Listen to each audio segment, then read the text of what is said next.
On December 7, 1941, while the sun rose gently over the Pacific and cast warm golden light across the quiet naval base at Pearl Harbor, Japan launched an attack that they believed would cripple the United States so severely that it would have no choice but to negotiate, an attack that Japanese planners had rehearsed down to the last second, believing that by striking first, striking hard, and striking without warning, they would achieve the knockout blow needed to secure their domination across Asia and the Pacific, but in doing so, they triggered a force far larger, far more determined, and far more relentless than they ever expected, a force that, once awakened, would reshape the course of history with a power and intensity that engulfed the world. As the first wave of Japanese aircraft roared down upon the unsuspecting harbor, sailors scrambled from their bunks, many half-dressed, confused and disoriented, hearing explosions without understanding their source, stumbling into a scene that looked like the end of the world. Battleships erupting in flames, aircraft swallowed by fire, hangars collapsing, and a sky filled with the thunder of enemy bombers diving through thick black smoke. Japan celebrated what they believed was a flawless victory, a masterstroke that would break America's will and buy them enough time to secure oil fields, fortify islands, and build the impregnable empire their leaders dreamed of. But they had misjudged the United States in the most devastating way possible. Because instead of fear, the attack ignited something else, something far more dangerous, an anger, a unity, a resolve so fierce that it would mobilize an entire nation into the greatest industrial war machine the world had ever seen. At first, Japanese commanders believed they had succeeded beyond their expectations. They had sunk battleships, destroyed aircraft, crippled facilities, and shocked the American public. Newspapers around the world declared that Japan had awakened a sleeping giant, but at the moment of the attack, even Japan did not fully comprehend how accurate that metaphor would become. What they had struck was not a weak nation, nor an unprepared opponent, but an industrial giant whose factories, shipyards, and assembly lines, once set into motion, would produce weapons, ships, ammunition, and vehicles at a pace so overwhelming that no Axis nation could hope to match it. As the smoke cleared over Pearl Harbor and the ruins of the USS Arizona continued to burn, President Franklin D.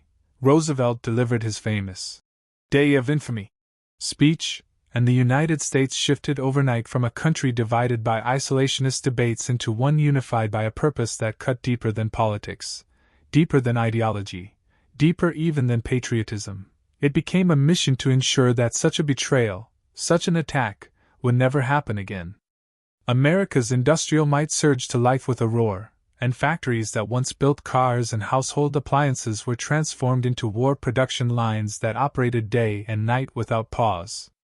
Men lined up at recruitment centers, women entered factories for the first time on a massive scale, and engineers began designing, improving, and constructing machines that would redefine modern warfare, from aircraft like the B-29 Superfortress to carriers like the Essex class, submarines that prowled the Pacific, and tanks that rolled across Europe.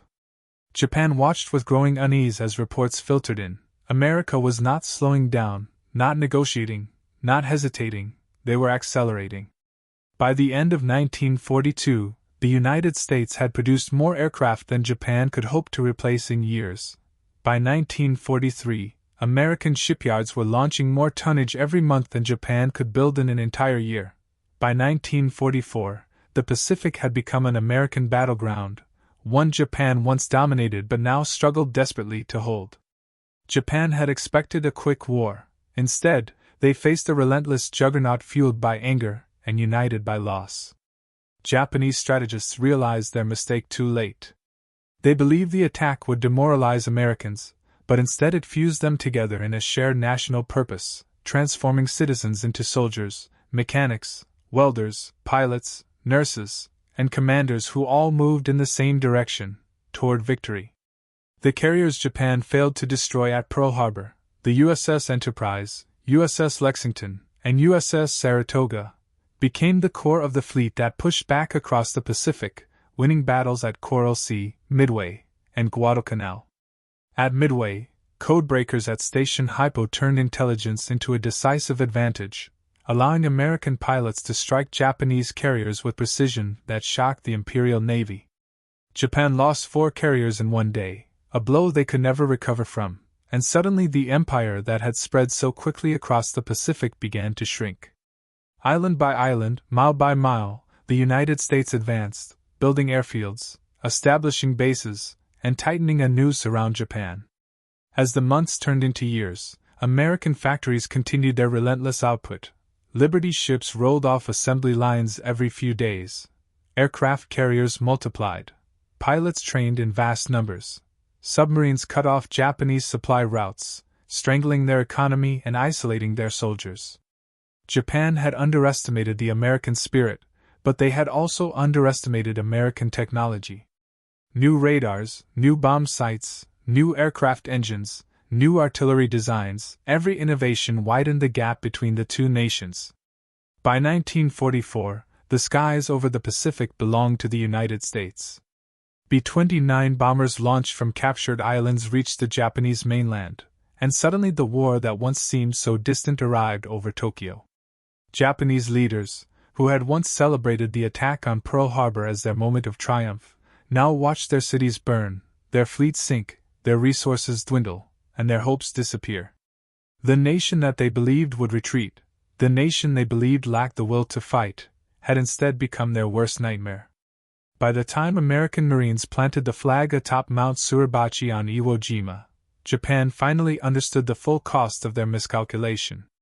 Pearl Harbor had not crippled the United States, it had transformed it. Pearl Harbor had not discouraged the American people, it had united them. Pearl Harbor had not broken America's spirit, it had ignited it. And in the end, as the war drew toward its final, devastating conclusion, Japan realized the full weight of their decision, because by attacking first, by waking the giant, they had set into motion the very force that would bring their empire crashing down. What began as a surprise attack meant to secure dominance became the very spark that ensured Japan would face an enemy more powerful, more determined, and more unstoppable than they had ever imagined, an enemy that would reshape the Pacific, reshape global power, and reshape history itself. Before we continue, please let me know, did anyone in your family fight in or live through World War II? Share their stories in the comments. Let's continue the story.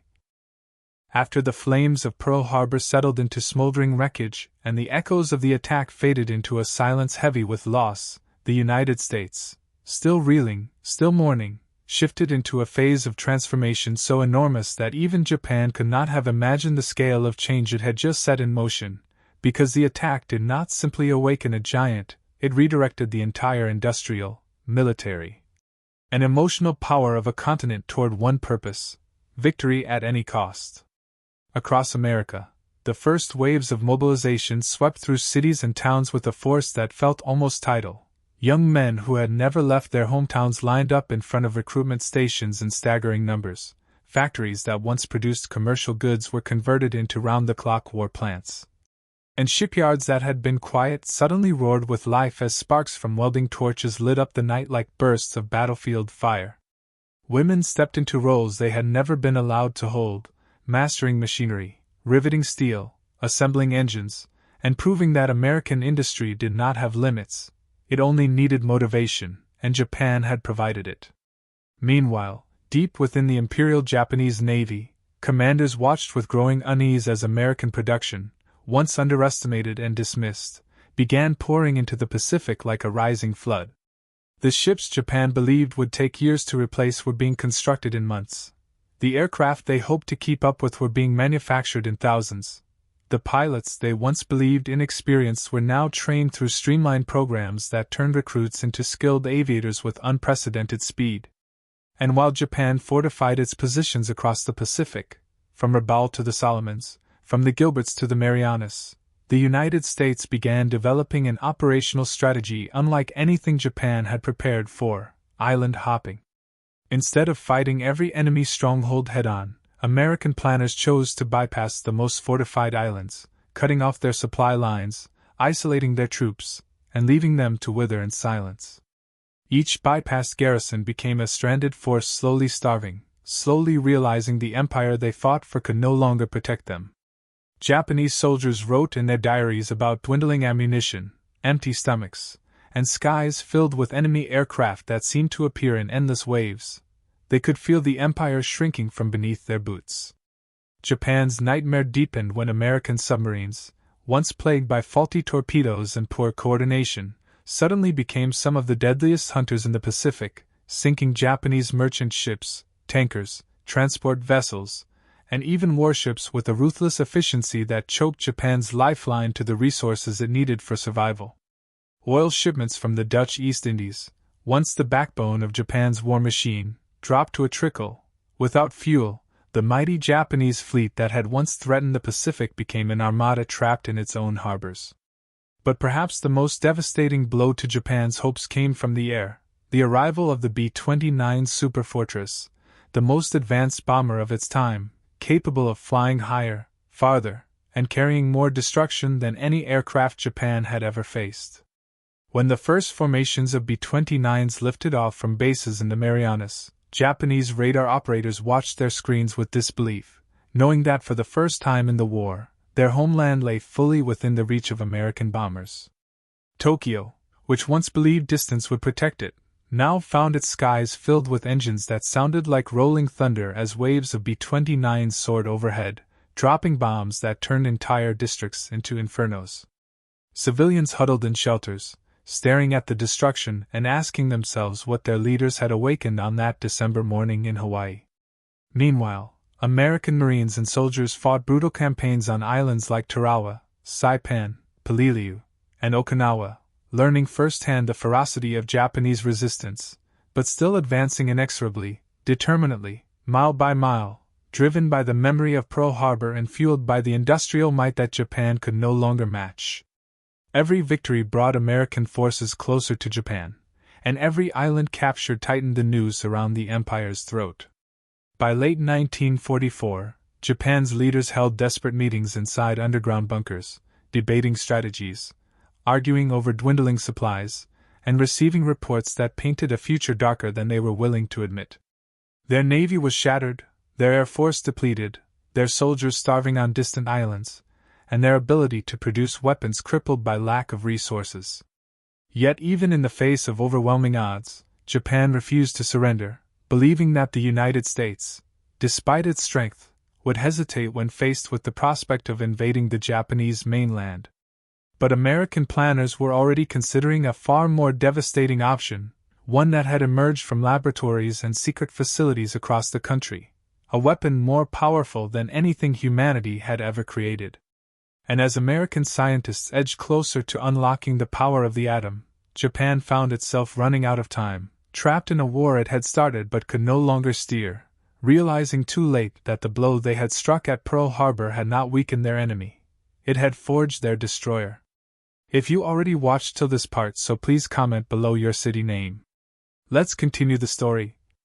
And so, as the Pacific War surged toward its final act, the consequences of Pearl Harbor, an attack Japan once celebrated as its greatest triumph, morphed into the very chain of events that sealed its defeat, for by 1945 the United States had transformed itself into a war machine of unimaginable scale, a nation producing aircraft at a rate Japan could not comprehend, building ships faster than Japan could sink them, training pilots who now dominated the skies, and unleashing a strategic bombing campaign that left Japanese cities smoldering under relentless waves of fire. Yet even as Japan's leaders watched industrial districts crumble and military reports grow more desperate by the hour, they clung to the hope that American resolve would falter before an invasion of the Japanese mainland, counting on the belief that urban warfare, kamikaze attacks, and mass civilian resistance would force Washington to reconsider. But they did not understand that America, fueled by the memory of Pearl Harbor and hardened by 4 years of bloodshed, had no intention of retreating, because each American family who had lost sons at Pearl Harbor, Guadalcanal, Saipan, Leyte, or Iwo Jima carried within them a determination that matched the nation's industrial might. Meanwhile, American codebreakers, who had already turned Japan's encrypted messages into open books, continued to expose Japanese plans before they unfolded, allowing U.S. commanders to strike with near-perfect precision, further tightening the noose around the empire's shrinking perimeter. In the final months of the war, as American forces captured Okinawa in one of the bloodiest battles in the Pacific, the last barrier between U.S. troops.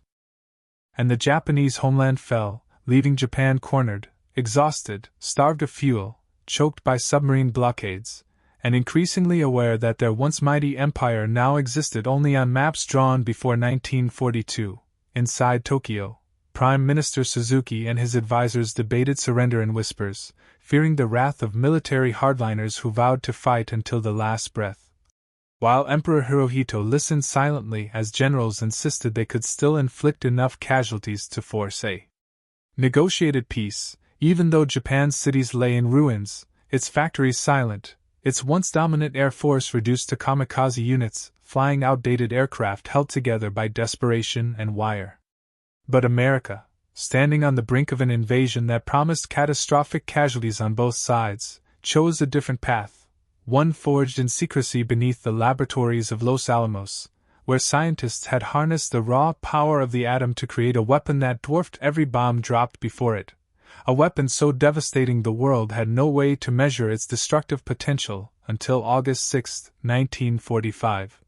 When a B-29 named Enola Gay soared over Hiroshima and released a single bomb that unleashed a blinding flash, a pillar of fire, and a shockwave that swallowed an entire city in seconds, leaving survivors stunned, burned, and speechless as they wandered through streets turned to ash. 3 days later, Nagasaki suffered the same unimaginable fate, and the Japanese High Command, confronted with destruction beyond comprehension, finally understood that the war they had begun on a quiet Sunday morning in Hawaii now threatened to erase their entire nation from existence. In an underground bunker, as smoke from the bombed-out city above drifted through ventilation shafts, the emperor made a decision no Japanese ruler had ever made before. He would speak directly to his people, his voice trembling but clear as he announced Japan's surrender, telling his nation that to continue fighting would not only lead to the collapse of the empire but also to the extinction of human civilization itself. And so, on September 2, 1945, aboard the battleship USS Missouri, Japanese officials signed the documents that formally ended World War II, bowing before the Allied representatives as American sailors stood in silent formation, a moment that symbolized not just the end of a war, but the culmination of a chain of events that Japan had set in motion 4 years earlier with the attack on Pearl Harbor. Across the United States, news of victory sparked celebrations, parades, tears, relief, and remembrance, for Americans knew that the victory in the Pacific had been purchased with the lives of thousands, forged by an industrial force unlike anything the world had ever seen, and driven by a national resolve born the moment Japanese planes appeared over Oahu. Japan, once confident in its swift victories, now faced the task of rebuilding a nation devastated by war, humbled by defeat, and forever marked by the consequences of a decision its leaders once believed would secure dominance. In the years to come, historians would look back on Pearl Harbor not as a triumph of strategy, but as one of the greatest miscalculations in military history, a strike meant to cripple America that instead awakened its might, unified its people, and set in motion a relentless campaign that pushed across the Pacific, crushed an empire, and reshaped the world order. And so the truth became clear: Japan had not just attacked Pearl Harbor, it had awakened a force that would sweep across oceans, break the backbone of its military, and ultimately bring the empire to its knees, leaving one undeniable lesson carved into the memory of nations: sometimes the first blow is not the beginning of victory, but the beginning of the end. If you found this story compelling, please take a moment to like this video. It helps us share more forgotten stories from the Second World War. Subscribe to stay connected with these untold histories. Each one matters. Each one deserves to be remembered, and we would love to hear from you. Leave a comment below telling us where you are watching from. Our community spans from Texas to Tasmania, from veterans to history enthusiasts. You are part of something special here. Thank you for watching, and thank you for keeping these stories alive.